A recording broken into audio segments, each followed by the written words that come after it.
Today's lecture on colligative properties solution या चॅप्टरमधलं second part आपण बघतोय. Colligative properties it is only properties mainly solid in liquid type of solution. Colligative word derived from Greek word colligatus meaning collected together. These colligative properties also called collector properties. The physical properties of solution that depends on number of solute particles in solution and not on their nature or size or composition of particles are known as colligative properties. बघा, colligative प्रॉपर्टीची definition करताना आपण या पद्धतीने करतो. The physical properties of solution that depend on the number of solute particles. Stress कशावर देतोय मी? Number of solute particle. The physical properties of solution that depend on number of solute particle in solution and not on nature, composition or size of particles are known as colligative properties. There are four colligative properties. Lowering of vapor pressure, it is represented by delta P. Osmotic pressure represented by pi. Diffraction of freezing point delta Tf. Elevation of boiling point delta Tb. ह्या ज्या colligative properties आहेत, lowering of vapour pressure, osmotic pressure, deflation of freezing point, elevation of boiling point किंवा lowering of vapour प्रेशरलाच आपण relative lowering vapour pressure जरी colligative प्रॉपर्टीमध्ये lowering of vapour pressure किंवा relative lowering of vapour pressure घेतलं तरी चालतं. रोडे आणणं आपण लक्षात ठेवलं की आपल्याला सगळ्या कॉलिगेटिव्ह प्रॉपर्टी लक्षात येतात. RODE किंवा lode LODE. L for lowering of vapour pressure that is delta P. Osmotic pressure pi. Depression of freezing point delta TF आणि elevation of boiling point delta TB. Dilute solution of non-electrolyte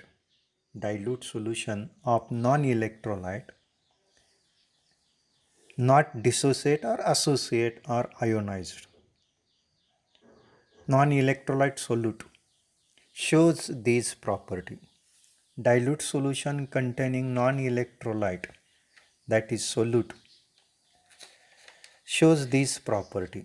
आता त्यामध्येच आजच्या पिरियडला आपण lowering of vapour प्रेशरकडे जाणार आहे. आता lowering of vapour pressure article पाहत असताना मी वेपर प्रेशरकडे येईल. Vapour pressure, the pressure exerted bye vapour on liquid. Pressure exerted by vapor on liquid when liquid in closed vessel or container is in equilibrium with its vapor. तर जो दाब बाष्पामुळं निर्माण होतो लिक्विडच्या सरफेसवर, की ज्या वेळेस लिक्विड आपण एखाद्या एनक्लोज्ड व्हेसलमध्ये कंटेनरमध्ये घेतलेलं असेल आणि तिथं वेपर आणि लिक्विड यांच्यामध्ये इक्विलिब्रियम डेव्हलप होतो. ज्यावेळेस आपण एखादं लिक्विड एखाद्या क्लोज्ड व्हेसलमध्ये कंटेनरमध्ये घेतलेलं असेल आणि त्या लिक्विडने वेपरमध्ये कन्व्हर्ट होतं आणि त्या वेपरने निर्माण केलेला जो दाब आहे, ज्यावेळेस इक्विलिब्रियम लिक्विड आणि त्या वेपरमध्ये डेव्हलप होतं, अशा प्रेशरला आपण वेपर प्रेशर म्हणतो. Pressure exerted by vapor on liquid when liquid is enclosed in container or vessel in equilibrium with its vapor. That pressure is called vapor pressure. vapor pressure of a liquid or liquid solvent is lowered when non-volatile and non-ionized solute dissolve to form solution. ज्यावेळेस आपण एखाद्या सॉल्व्हंटमध्ये solute add करतो non volatile non आयोनायझ्ड आणि असं non volatile non आयोनायझ्ड solute एखाद्या सॉल्व्हंटमध्ये add केल्यानंतर तिथं सोल्युशनचं formation घडतं. अशा वेळेला त्या सोल्युशनचं व्हेपर प्रेशर म्हणजे त्या सॉल्व्हंटचं vapour pressure non volatile solute add केल्यामुळं लोअर होतं. Vapour pressure of solution is always less than vapor pressure of solution always less than vapor pressure of pure solvent. It's pure solvent. सोल्युशनचं vapour pressure हे त्याच्या सॉल्व्हंटपेक्षा कमी असतं. आता या ठिकाणी let us consider the addition of small amount of solute. ज्यावेळेस आपण small amount of solute add करतो त्यावेळेला त्या ठिकाणी for example urea, glucose, sucrose आपण वॉटरमध्ये ॲड करतो आणि त्यावेळेला सोल्युशन फॉर्म होतं. In such case vapour pressure of solvent molecule vapor pressure of solvent molecules is only due to vapor pressure of solvent molecule.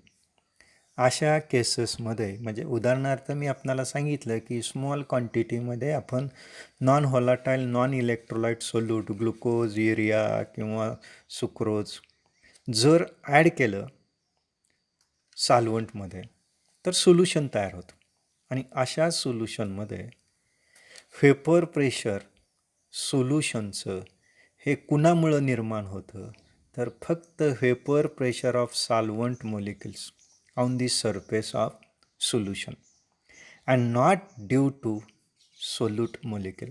Solute मोलिक्युल्समध्ये ability नसते solid स्टेटमधून vapour स्टेटमध्ये जाण्याची, कारण ते नॉन व्हॉलाटाईल सोल्यूट असतं आणि it does not form vapour आणि ते व्हेपर प्रेशर फॉर्म करत नाही.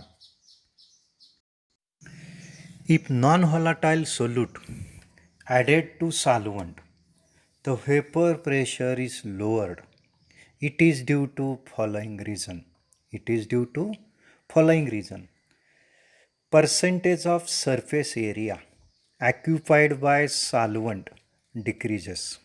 ज्यावेळेस आपण नॉन व्हॉलाटाईल सोल्यूट सॉल्व्हंटमध्ये ॲड करतो आणि सोल्युशनचं फॉर्मेशन घडतं त्यावेळेस त्या सोल्युशनचं व्हेपर प्रेशर कमी होतं.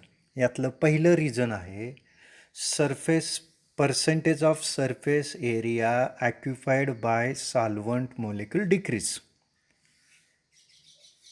कारण त्यातला काही सरफेस एरिया नॉन व्हॉलाटाईल सोल्यूटने ऑक्युपाय केलेला असतो. Thus rate of evaporation and vapour pressure decrease.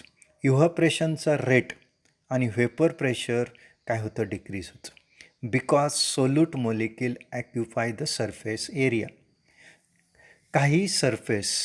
काही पृष्ठभाग सोल्यूट मोलिक्यूलने ऑक्युपाय केल्यामुळं सरफेस एरिया जो सॉल्व्हंटने ऑक्युपाय केलेला असतो तो सरफेस एरिया कमी होतो. याच्यामुळं काय घडतं तर बाष्पीभवनाचा रेट ऑफ इव्हॉपरेशन आणि व्हेपर प्रेशर डिक्रीज होण्यामध्ये होतं. दुसरं reason when non volatile solute is dissolve in solvent its density increases. बघा साहजिकच ज्यावेळेस आपण non volatile solute solid substance sugar glucose fructose cane sugar urea असे काही नॉन व्हॉलाटाईल सोल्यूट आपण वॉटरमध्ये ॲड करतो सॉल्व्हंटमध्ये ॲड करतो साहजिकच त्या ठिकाणी त्या सॉल्व्हंटची डेन्सिटी वाढते. डेन्सिटी वाढल्यामुळं काय होतं तर rate of evaporation and vapour are lowered. साहजिकच ज्यावेळेस घनता वाढते त्यावेळेस बाष्पीभवनाचा वेग मंदावतो आणि त्यामुळं व्हेपरची संख्यासुद्धा कमी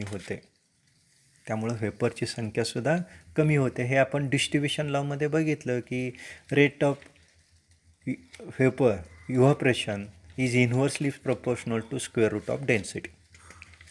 आता लेटेस्ट कन्सिडर P1 नॉट. बघा, मी आपणाला सांगितलं की व्हेपर प्रेशर सोल्युशनचं प्युअर सॉल्व्हंटपेक्षा कमी का होतं. त्यातली 2 कारणं. एक म्हणजे surface area occupied by solvent molecule decrease होतो, त्यामुळं रेट ऑफ इव्हॅपोरेशन डिक्रीज होतो, त्यामुळं व्हेपर प्रेशर डिक्रीज होतं. आणि याचं reason solvent molecule surface area काय करतं, ॲक्युपाय करतं. त्यामुळं दुसरं रिझन मी सांगितलं की ज्यावेळेस आपण नॉन व्हॉलाटाईल सोल्यूट सॉल्व्हंटमध्ये ॲड करतो त्यावेळेस त्या सोल्युशनची डेन्सिटी वाढते. डेन्सिटी वाढली की इव्हॅपोरेशनचा रेट कमी होतो. इव्हॅपोरेशनचा रेट कमी झाला की व्हेपरची संख्या कमी होते आणि व्हेपरची संख्या कमी झाली की व्हेपर प्रेशर लोअर्ड होतं. आता या ठिकाणी latest consider P1 not vapour pressure of pure solvent and P1 is a vapor pressure of solvent above the solution. बघा, आपण या ठिकाणी P1 नॉट हा व्हेपर प्रेशर प्युअर सॉल्व्हंटचं घेतो आहे आणि P1 हे व्हेपर प्रेशर सॉल्व्हंटचं above the surface of solution. सॉल्व्हंटचंच व्हेपर प्रेशर घेतो आहे पण सोल्युशनमधल्या, अबोव दी सोल्युशनमधल्या. Thus vapour pressure of solvent is P1 not vapor pressure of pure solvent, that is P1 not is higher than vapor pressure of solvent above the surface of solution. In other words, vapor pressure of solvent above the solution is lower than vapor pressure of pure solvent. That is P1 not greater than P P or P1 less than P1 not. Thus lowering of vapor pressure is represented by delta P, difference in vapor pressure of pure solvent and vapor pressure of solvent on the surface of solution. That difference is called lowering of vapor pressure and it is represented by delta P. आता याच ठिकाणी जर आपण बघितलं तर आपण एक pure solvent घेतलेलं आहे एका कंटेनरमध्ये, जारमध्ये, आणि ह्या कंटेनर आपण एनक्लोज्ड केला बेल जारच्या साहाय्याने. आता साहजिकच हे प्युअर सॉल्व्हंट आहे, हे व्हॉलाटाईल लिक्विड आहे आणि ह्या ठिकाणी सगळ्या मोलेक्युलच्या ठिकाणी टेंडन्सी असेल कुठल्या फेजमध्ये जाण्याची, व्हेपर फेजमध्ये जाण्याची.